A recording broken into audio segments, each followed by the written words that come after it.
आप सभी का स्वागत है अपने YouTube channel online study with Sanjay में। दोस्तों, आज हम लोग नंबर सिस्टम पढ़ने जा रहे हैं, जिसको हिंदी में संख्या पद्धति कहते हैं। इसमें आज हम लोग डिजिट एंड नंबर्स यानी कि अंक व संख्या के बारे में पढ़ेंगे। दोस्तों, यह चैप्टर जो है संख्या पद्धति लगभग हर एग्ज़ाम में पूछा जाता है, विशेष करके कॉम्पिटिटिव एग्ज़ाम जितने भी हैं, जैसे रेलवे, SSC, बैंकिंग, UPSC, जितने भी इस तरह से एग्ज़ाम हैं, पुलिस हो गया, MP पुलिस हो गया, या JSSC हो गया, बहुत सारे एग्ज़ाम्स हैं, उसमें लगभग हर एग्ज़ाम में यह चैप्टर से पूछा जाता है।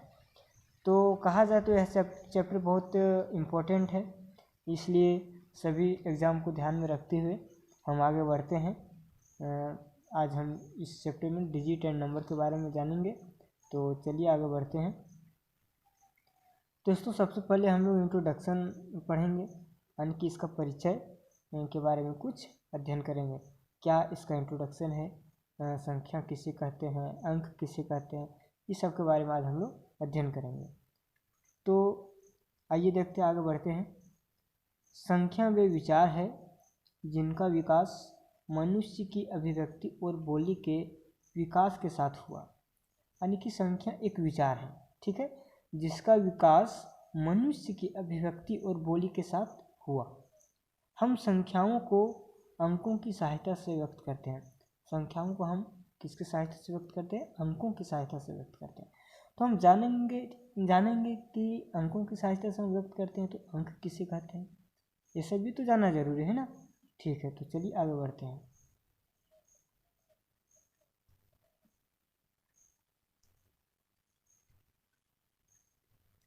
संख्याओं को व्यक्त करने की यह विधि ही संख्या निकाय कहलाती है। हमारे संख्या निकाय में प्रत्येक संख्या को, यह चाहे कितनी भी बड़ी हो, को 10 चिन्हों यानी कि 0, 1, 2, 3, 4, 5, 6, 7, 8, 9 की सहायता से व्यक्त करते हैं। मान लीजिए कि 7884 लिखते हैं, तो हम 7884 लिखे हैं, तो इसमें हम अंक का प्रयोग किए हैं ना, से 7, 8 और 4, ये 3 अंक है कि नहीं। तो हम कितनों भी बड़ा संख्या लिखते हैं, उसको हम अंकों की सहायता से लिख पाते हैं। ठीक है, आगे बढ़ते हैं। इसमें से प्रत्येक चिन्ह अर्थात 0, 1, 2, 3, 4, 5, 6, 7, 8, 9 एक अंक यानी कि डिजिट और फिगर कहलाता है। इसको अंक कहा जाता है, ठीक है, इंग्लिश में कहा जाए तो इसको डिजिट कहा जाता है। अब जानेंगे कि अंक क्या है, यानी कि डिजिट क्या है। तो 1 से 9 व 0 अर्थात 0, 1, 2, 3, 4, 5, 6, 7, 8, 9 किसी संख्या को लिखने के लिए इन 10 अंकों का प्रयोग किया जाता है। अंक 10 होते हैं। अब संख्या क्या है, इसके बारे में भी जानते हैं। संख्या क्या है? संख्या को इंग्लिश में नंबर कहा जाता है। तो आइए आगे देखते हैं। किसी वस्तु को देखकर उसकी गिनती के बारे में मन में उत्पन्न विचार को संख्या कहते हैं। जैसे 5, 80, 1,04 इत्यादि। इस तरह से बहुत सारे संख्या हैं। अब यहाँ कुछ ध्यान देने की बात है कि 5 अंक है या संख्या है, इसके बारे में कुछ जानने की कोशिश करते हैं। आइए ध्यान से देखिए। गिनती के अर्थ में देखा जाए तो यह संख्या है। जैसे 5 रुपये, 5 आम, 5 कलर, यह एक संख्या है, ठीक है। लेकिन यदि कोई संख्या है, मान लीजिए कि 89,587 एक संख्या है, इसमें यदि आपको पूछ दिया जाए कि 5 क्या है, ओनली 5 क्या है, तो आप क्या बोलेंगे? 5 एक अंक है, ठीक है। चलिए आगे देखते हैं। अंकों का मानक रूप। देवनागरी में हम किस तरह से लिखते हैं? 0, 1, 2, 3, 4, 5 को देखिए, देवनागरी में हम इस तरह से लिखते हैं, और हिंदी में लिखते हैं 0 1 2 3 4 5 6 7 8 9 इस तरह से लिखते हैं। और रोमन में देखिए हम कैसे लिखते हैं, यह हो गया 1, यह हो गया 5, यह हो गया 10, यह हो गया 50, यह हो गया 100, इस तरह से आगे बढ़ते गए हैं। किसी संख्या को अंकों के आधार पर इस तरह से पढ़ा जा सकता है, दाईं से बाईं। कोई संख्या है, मान लीजिए 8 3 2 5 यानी कि 8325। तो इस संख्या को हम किधर से पढ़ें, यानी कि देखिए इकाई दहाई सैकड़ा हज़ार 8325 ये हो गया, यानी कि हम दाईं से बाईं की ओर जाते हैं। दाईं से देखिए 5 हो गया, 5 के बाद 2 जाते हैं, फिर 3 जाते हैं, फिर 8 जाते हैं।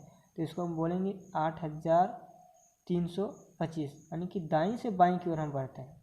ठीक है, फिर आगे अंकों के बारे में कुछ महत्वपूर्ण जानकारी। शून्य, अब शून्य के बारे में देखिए क्या है। इसकी खोज भारत में हुई थी, यानी कि शून्य की खोज भारत में हुई थी। किसी संख्या को दाईं तरफ शून्य लगाने से वह 10 गुना बढ़ जाता है। किसी संख्या के दाईं तरफ शून्य लगाने से वह 10 गुना बढ़ जाता है। फिर अगला पॉइंट है किसी संख्या में शून्य जोड़ा जाए तो उस संख्या पर कोई प्रभाव नहीं पड़ता है। अगला पॉइंट है किसी संख्या में शून्य घटाया जाए तो उस संख्या पर कोई प्रभाव नहीं पड़ता है। अगला पॉइंट है किसी संख्या को शून्य से गुना करने पर उसका परिणाम शून्य हो जाता है। फिर अगला पॉइंट है किसी संख्या में शून्य से भाग देने पर परिणाम अपरिमाणित प्राप्त होता है, यानी कि इन्फिनिटी। मान लीजिए कि 2 है, 2 को भागा देते हैं 0 से, तो ये इन्फिनिटी हो जाएगा, यानी कि अप्रमाणित हो जाएगा। तो चलिए आगे बढ़ते हैं। अगला पॉइंट क्या है, किसी संख्या के घात शून्य लगाने पर उसका मान 1 प्राप्त होता है। अगला पॉइंट है पूर्ण संख्या शून्य से प्रारंभ होती है। फिर अगला पॉइंट है शून्य ना तो सम संख्या होता है ना ही विषम संख्या। अगला पॉइंट है किसी संख्या में इकाई का स्थान पर शून्य हो, उस संख्या पर जितनी भी घात लगा दो इकाई अंक शून्य ही होगा। समझ में आ गया? ठीक है, चलिए आगे देखते हैं आगे क्या है। आगे 1 के बारे में है। 1 यानी कि 1। पहला पॉइंट देखिए कि संख्याओं का सबसे छोटा अंक 1 होता है।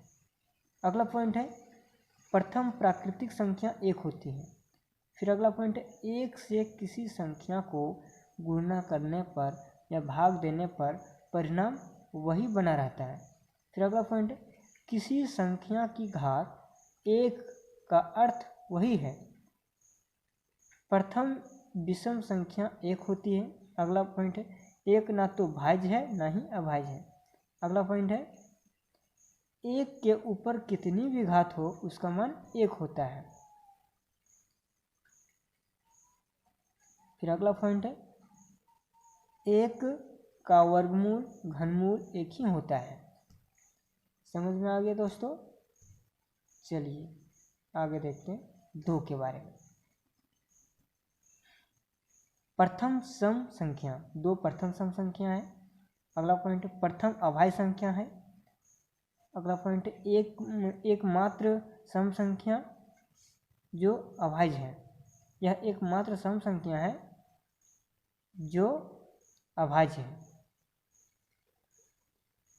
अगला पॉइंट है किसी संख्या के इकाई के स्थान पर 2 हो तो वह कभी पूर्ण वर्ग संख्या नहीं हो सकता है। ठीक है। अगला पॉइंट है कि 2 के अलावा सभी सम संख्या भाज्य संख्या होती हैं। चलिए आगे देखते हैं 3 के बारे में। 3 यानी कि 3 पॉइंट नंबर 1 पॉइंट है कि किसी संख्या का इकाई के स्थान पर 3 हो तो वह कभी पूर्ण वर्ग संख्या नहीं हो सकती। 4 देखिए 4 के बारे में यानी कि 4। फोर का पहला पॉइंट है कि प्रथम भाज्य संख्या, यह जो है प्रथम भाज्य संख्या है। चलिए आगे देखते हैं 5 के बारे में, यानी कि 5 का पहला पॉइंट है किसी संख्या में इकाई के स्थान पर 5 हो, उस संख्या पर जितनी भी घात हो इकाई का अंक 5 ही रहेगा। अगला पॉइंट है 5 को किसी भी विषम संख्या से गुणा करने पर इकाई अंक 5 होगा।